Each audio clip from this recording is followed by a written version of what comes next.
Hello student, how are you. जैसा कि देख रहे हैं बोर्ड पर क्वेश्चन लिखा गया है, कारण स्पष्ट कीजिए। नंबर 1, NiCl4 -2 अनुचुंबकीय है, जबकि NiCO4 का होल टेट्राज +2 प्रतिचुंबकीय है। दूसरा क्वेश्चन दिया गया है, FeH2O का होल 6 +3 पर्पल अनुचुंबकीय है, जबकि FeCl का होल 6 -3 दुर्बल अनुचुंबकीय है। ये क्लास 12 के कोऑर्डिनेशन कंपाउंड वाले चैप्टर से टॉपिक लिया गया है, जो पेपर में यूपी बोर्ड में आ चुका है। आइए इसको हम समझते हैं कि कौन सा यौगिक कब चुंबकीय होता है, कौन सा अनुचुंबकीय होता है, यानी कौन सा प्रतिचुंबकीय कैटेगरी में रखा जाएगा और कौन सा अनुचुंबकीय। अनुचुंबकीय का मतलब होता है पैरामैग्नेटिक, प्रतिचुंबकीय का मतलब होता है डायामैग्नेटिक। तो सबसे पहले हम जानते हैं केमिस्ट्री में कि अगर d ऑर्बिटल में आपके जो इलेक्ट्रॉन होते हैं, अगर वो पेयर्ड होते हैं तो वो प्रतिचुंबकीय होते हैं, और अगर वो अनपेयर्ड या अयुग्मित इलेक्ट्रॉन होते हैं तो वो अनुचुंबकीय के कैटेगरी में आते हैं। जैसा कि पहला क्वेश्चन दिया गया है, देखिए NiCl4 पे -2 अनुचुंबकीय है और NiCO4 का होल टेट्राज +2 प्रतिचुंबकीय है। यानी अगर हम बात करें आंसर अगर देखें तो NiCl4 -2 इसका नाम होगा टेट्राक्लोरोनिक्लेट 2। टेट्राक्लोरोनिक्लेट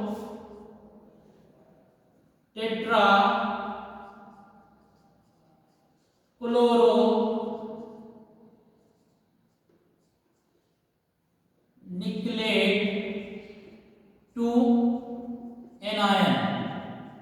ये आपका पैरामैग्नेटिक होगा, अनुचुंबकीय होगा, यही आपको प्रूव करना है। तो सबसे पहले हमें ये देखना है कि यहाँ पर जो यौगिक में सेंट्रल मेटल एटम है, यानी निकिल जो दिया गया है, ये कौन से ऑक्सीडेशन में है। तो इसका जो ऑक्सीडेशन नंबर होगा वो 2 होगा, यानी निकिल के बाह्यतम कोश यानी d ऑर्बिटल से में कितना इलेक्ट्रॉन होगा, ऑक्सीडेशन द्वारा जो रिप्रेजेंट किया जाएगा निकिल, यानी निकिल द्वारा जो इलेक्ट्रॉन लॉस कर दिया गया है, उसके बाद d ऑर्बिटल में कितना इलेक्ट्रॉन है। अगर d ऑर्बिटल में अयुग्मित इलेक्ट्रॉन पाए जाएंगे तो ये पैरामैग्नेटिक यानी अनुचुंबकीय होगा, और अगर अनुचुंबकीय मतलब उसमें d ऑर्बिटल में पूरा पेयर्ड हो जाता है, युग्मित हो जाता है, तो वो डायामैग्नेटिक होगा। तो हम जानते हैं Ni का जो एटॉमिक नंबर होता है वो 28 होता है। कितना होता है? 28। अगर इलेक्ट्रॉनिक विन्यास करेंगे तो 1s2 2s2 2p6 3s2 3p6 4s2 3d8 होता है इलेक्ट्रॉनिक विन्यास। और Ni का जो आवेश है, Ni का जो ऑक्सीडेशन नंबर है वो +2 है। और हमें पता है कि कोई भी जो धातु होता है या कोई भी धन आयन जो होता है वो अपने बाह्यतम कोश से इलेक्ट्रॉन को त्यागता है। तो अगर हम इलेक्ट्रॉनिक विन्यास के आधार पर देखें तो हमारा 4s ऑर्बिटल, 4s कक्षक जो है, यही निकिल का बाह्यतम कोश बनेगा। तो 4s से 2 इलेक्ट्रॉन निकल जाएगा, यही दोनों इलेक्ट्रॉन त्यागेगा, तो ये Ni+2 की जो इलेक्ट्रॉनिक विन्यास हो जाएगी। अगर हम बात करें तो यहाँ तक को हम सिंपल में लिख सकते हैं 18 आर्गन Ar। उसके बाद हमारा क्या बचेगा? 3d8 बचेगा। क्या बचेगा? 3d8 बचेगा। और हम जानते हैं कि d उपकोष में d में 5 कक्षक होते हैं, 5 ऑर्बिटल होते हैं, और हुंड का नियम से इलेक्ट्रॉन ऑर्बिटल में भरे जाते हैं। तो 8 इलेक्ट्रॉन को हुंड के नियम से भरेंगे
तो हम देख रहे हैं कि निकिल NaCl4 - 2 यानी टेट्राक्लोरोनिकेट 2 एनायन में अनपेयर्ड इलेक्ट्रॉन संख्या 2 है और 2 होने के कारण ये यौगिक क्या होगा, पैरामैग्नेटिक होगा।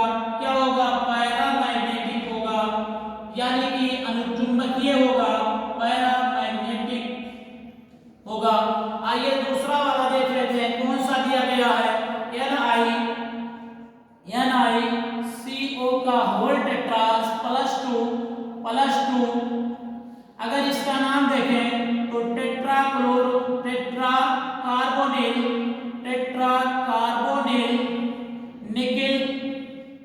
निकिल 0 होगा, क्योंकि CO पर कोई आवेश नहीं होता है।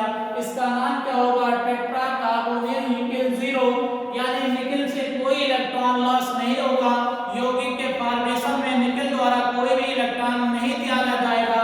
यानी अगर हम निकिल की बात करें तो Ni का एटॉमिक नंबर 28 होता है। इसका इलेक्ट्रॉनिक विन्यास करेंगे तो 18 आर्गन, उसके बाद 4s2 और 3d8 होगा। अब ये क्या होगा कि यहाँ पर अगर हम बात करें तो जो CO है, CO क्या है, स्ट्रॉन्ग फील्ड लिगेंड होता है और ये अंदर वाले कोष यानी N-1 पेनल्टीमेट वाले सेल को वाले इलेक्ट्रॉनों को पेनल्टीमेट सेल के जितने भी कोष होंगे यानी सब सेल होंगे उनको क्या करेगा, पेयर्ड करेगा। तो हम अगर इसको नियम से लिखें यानी इन हाइब्रिडाइजेशन की बात करें, इन हाइब्रिडाइजेशन में बात करें तो हाइब्रिडाइजेशन में क्या होगा, जो 4s वाला इलेक्ट्रॉन है ये 3d में चला जाएगा। क्या होगा, पेनल्टीमेट सेल में चला जाएगा। हाइब्रिडाइजेशन में पहले क्या होता है, इनर सेल वाले पेयर होते हैं, उसके बाद आउटर सेल का यूज किया जाता है। यानी 4s2 का इलेक्ट्रॉन 3d में चला जाएगा और 3d में कितना हो जाएगा, 3d8 हो जाएगा। तो हम इसको लिख सकते हैं 28 Ni 18 आर्गन और 3d10 हो जाएगा, 4s 0 हो जाएगा, क्योंकि 4s वाला जो इलेक्ट्रॉन है वो हाइब्रिडाइजेशन में यूज कर लिया गया है। कहाँ यूज कर लिया गया है, हाइब्रिडाइजेशन प्रक्रिया में यूज कर लिया गया है। तो अब अगर हम बात करें तो d के पांचों ऑर्बिटल में 10 इलेक्ट्रॉन भरने हैं, तो सभी पांचों ऑर्बिटल में 2-2 इलेक्ट्रॉन हो जाएंगे जो हुंड के नियम से भरे जाएंगे, और यहाँ हम देखें तो n बराबर 0 है, यानी कि अयुग्मित इलेक्ट्रॉनों की संख्या कितनी है, 0 है। और जब अयुग्मित इलेक्ट्रॉनों की संख्या 0 होती है तो वो यौगिक डायामैग्नेटिक होता है। क्या होता है, डायामैग्नेटिक होता है। तो ये प्रूव हो चुका कि टेट्राक्लोरोनिकेट 2 एनायन क्या होगा, आपका पैरामैग्नेटिक होता है। टेट्राकार्बोनिल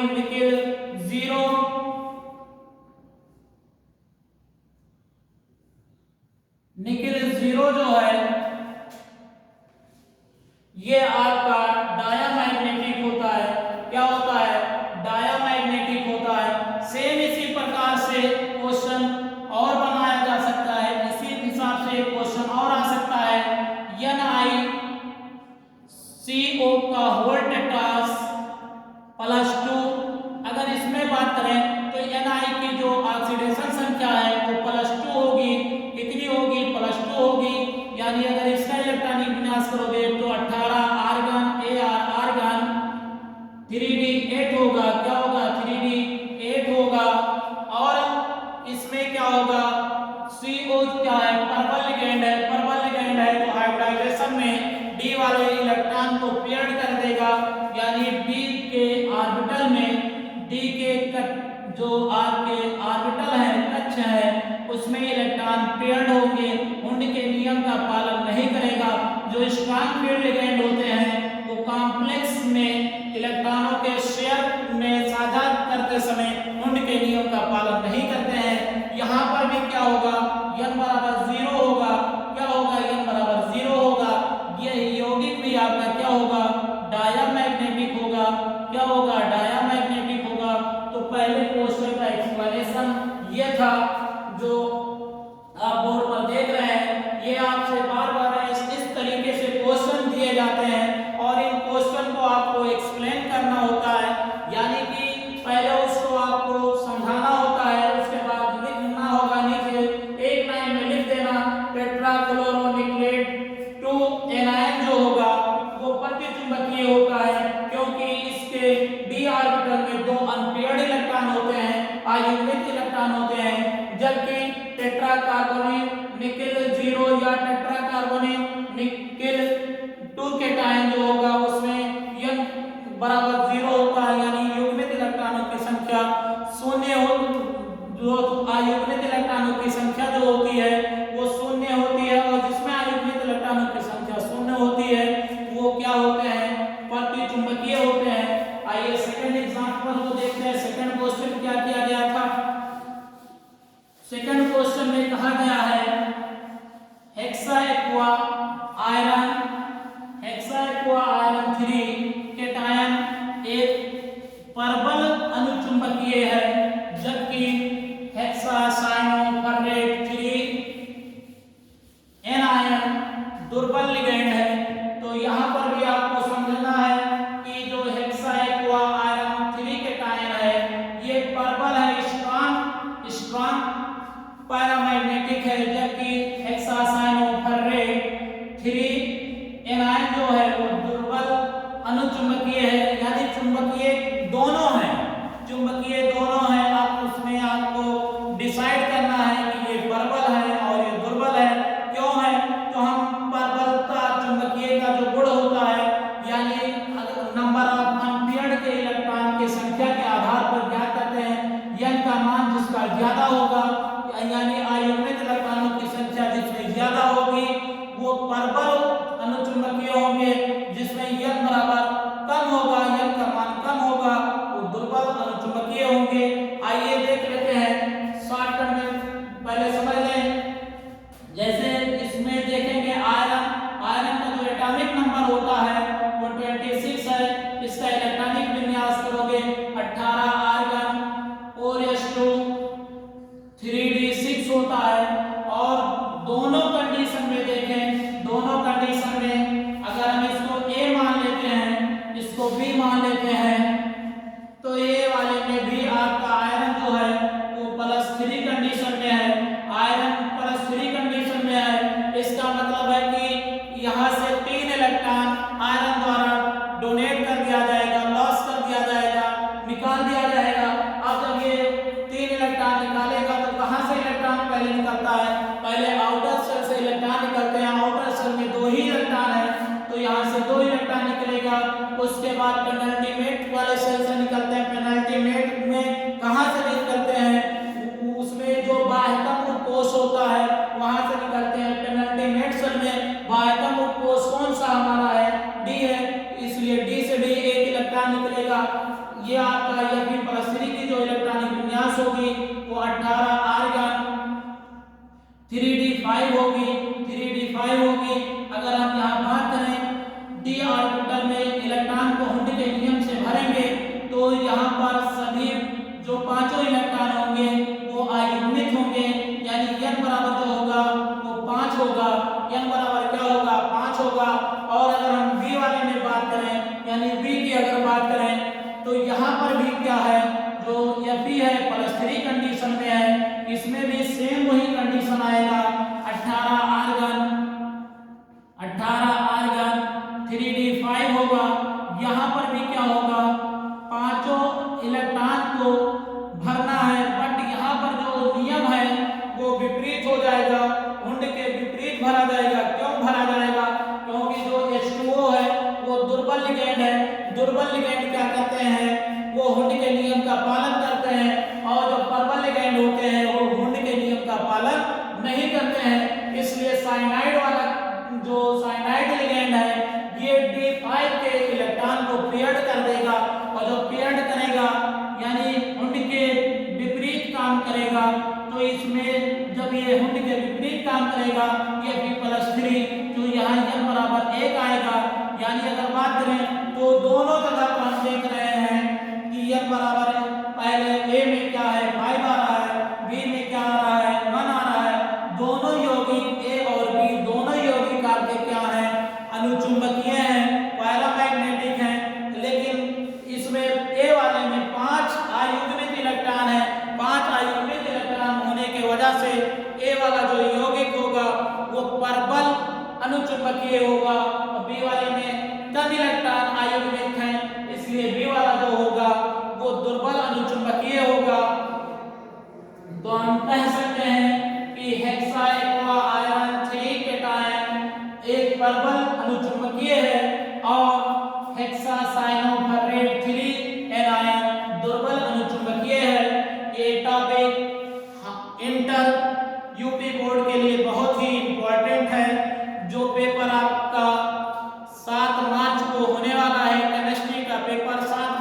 आपको होने वाला है उसमें आपको इस टाइप से क्वेश्चन जरूर देखने को मिलेंगे और इसको आप ज्यादा से ज्यादा सॉल्व करें। प्रीवियस ईयर के जो क्वेश्चन हैं उनको लगाएं और उसको अच्छे तरीके से समझें, क्योंकि टाइम अब बहुत ही कम है। सब मिला के आपको अब मैक्सिमम 1 हफ्ते का और टाइम है, तो जहां तक हो सके प्रीवियस ईयर के क्वेश्चन को सॉल्व करें, क्योंकि ज्यादा से ज्यादा थ्योरी तो आप सॉल्व कर चुके हैं, थ्योरी पढ़ चुके हैं। जब हम प्रीवियस ईयर के क्वेश्चन को सॉल्व करेंगे तो क्वेश्चन हॉल में मतलब एग्जाम हॉल में हमें क्वेश्चन को किस तरीके से कितने टाइम में कितना लिखना है, इससे हमारा कॉन्फिडेंस बढ़ जाता है, हमें समय का पता चल जाता है कि 3 घंटे के अंदर हमारा पेपर कितने आसानी से सॉल्व हो जाएगा। और अगर आप पीजीटी, टीजीटी या नीट की प्रिपरेशन करते हैं तो वहां पर भी सिलेबस में कोऑर्डिनेशन कंपाउंड दिए जाते हैं, वहां पर भी पूछा जाता है, वहां क्वेश्चन इस तरीके से बना दिया जाएगा कि निम्नलिखित यौगिक में कौन अनुचुंबकीय है, कौन प्रतिचुंबकीय है, कौन दुर्बल अनुचुंबकीय है, कौन प्रबल अनुचुंबकीय है।